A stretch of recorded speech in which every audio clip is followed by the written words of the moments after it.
you just said, as you were watching that, Holly said, how does it feel like to see yourself like that? Because it doesn't look You said, it's not like me, it's not me. No, it's if you can separate from yourself. It's people watching, they say they forget it's me. I mean, there was a film, Castles in the Sky, where I played Sir Robert Watson Watt, inventor of radar, and that was the first one where, maybe even Treasure Island before that, I started just leaving myself. Yeah.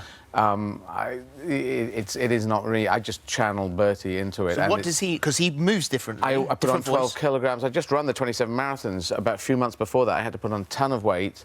And then there's tailoring, and there's the beard and the whole look. And I just moved in a completely different way. You just have to be that size and move like that. And the weight and the gravitas and the voice. The yeah, voice it changes. changed. You just go right down to the bass tones and you just take it all down into the stomach. Because he was huge. He was eating himself to death. His mum was eating himself to death. They hated each other. They really did dislike, up to the level of hate, going down to dislike, maybe bearing each other. She blamed him. Victoria blamed Bertie for killing Albert. And why? Why did she? Because he started having sex with various and multiple different people in his early 20s. He just said, this is fun, this is sex.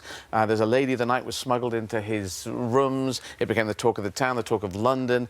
Albert goes over and says, you're going to be King of England. This cannot happen. 4 hours. You come with me, young man. He's a German guy. You come with me. We will not have this happening. 4 hours they did this big, on a blustery day, a big conversation. He got pneumonia, I think it was, and he died within 2 weeks. No. Yeah, so she said, you have killed my husband, and he felt, Mr. Farr, I've killed my father, but he didn't. They were like headmaster and headmaster's wife to him, so the relationships are like that. Well, he was to become Edward VII, and so because Abdul Karim appears on the scene, you say then there is an aged queen who's eating herself to death, virtually lost the will to live, nothing to live for. He comes along, reinvigorates her, rejuvenates her, extends her life. Which by 10 years, I've worked out. 10 years. 1887 turns up. She lives another 14 years. Probably going to die within 4 years, 5 years, something like that. The way she was, that depressed, what to live for. Probably another 10 years of his life. And he was saying, can I play with the ball? It's really about playing with the ball. Look at it as a brother-sister relationship of, can I have a go now? Yeah. And that's what it was. And it almost not racist. The racism abounds within the story. But this is like anyone, whatever skin colour this person was, he was in the way. He was in the way of Bertie, who starts off quite comical in it, if you watch the film, and gradually gets darker and darker and darker until someone said right at the end, this is like Darth Vader turning up.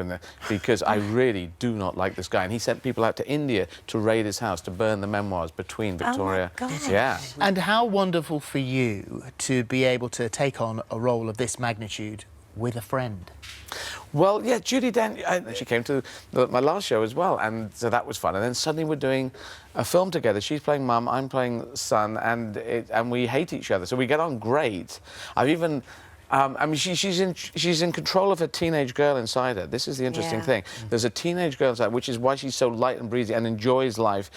That's when she's talking to Abdul Karim. That is a teenage girl talking. But, what's the banana? Oh well, I think she sent me a banana with good luck written on it before the show, which is just fun. She's just got She really is a fun person. You know, you think she might. She be was fun, going to send you flowers. Then she was going to send a bunch of bananas, but ate most of them, and so just sent you one. This is what I've got. I haven't quite actually. I have to talk to her somewhere as we're going through America doing the promotion of this. You must. Tell me what you were going to do. You also, I mean, you filmed at Osborne House, which was Queen Victoria's sort of holiday home on the Isle of Wight, and that's where she spent a lot of her time. And when you were filming then, you were the first time actually filming's been allowed to take place there. Exactly. Extraordinary place, been left almost exactly as it was because Edward sold it, and it's kind of left there, part of history.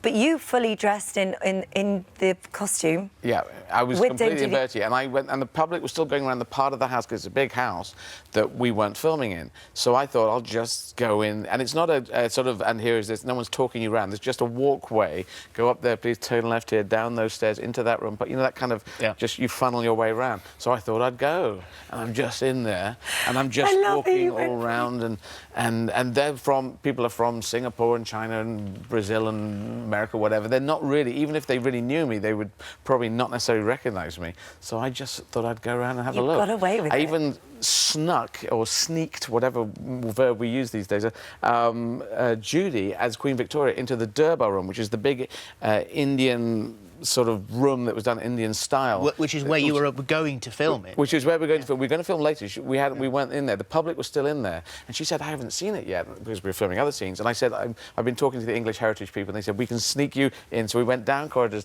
She as Queen Victoria, me as Bertie. We went in there, 10 people, just looking around, going at this. And then suddenly, you could see them going, this is Queen Victoria over there. And I saw one camera go up like this, and I was going, no cameras, no cameras. You know, I was being security on it because I didn't want these photos to get out early. And then so Judy's... You're Bertie saying no cameras. Yeah, I'm Bertie saying, hey, down with the cameras. And some people just oblivious to it. And we're just wandering around the Durbar room. I just love it. Brilliant. The tourists must have thought, God, they go to a lot of trouble in Yeah, here. yeah. It would, if you're one of those 10 people, you would have thought, it was Queen Victoria. It's like some ghosts came down. It was just... it was a wonderful kind of weird... Well, I can't wait to see it. It was on Friday.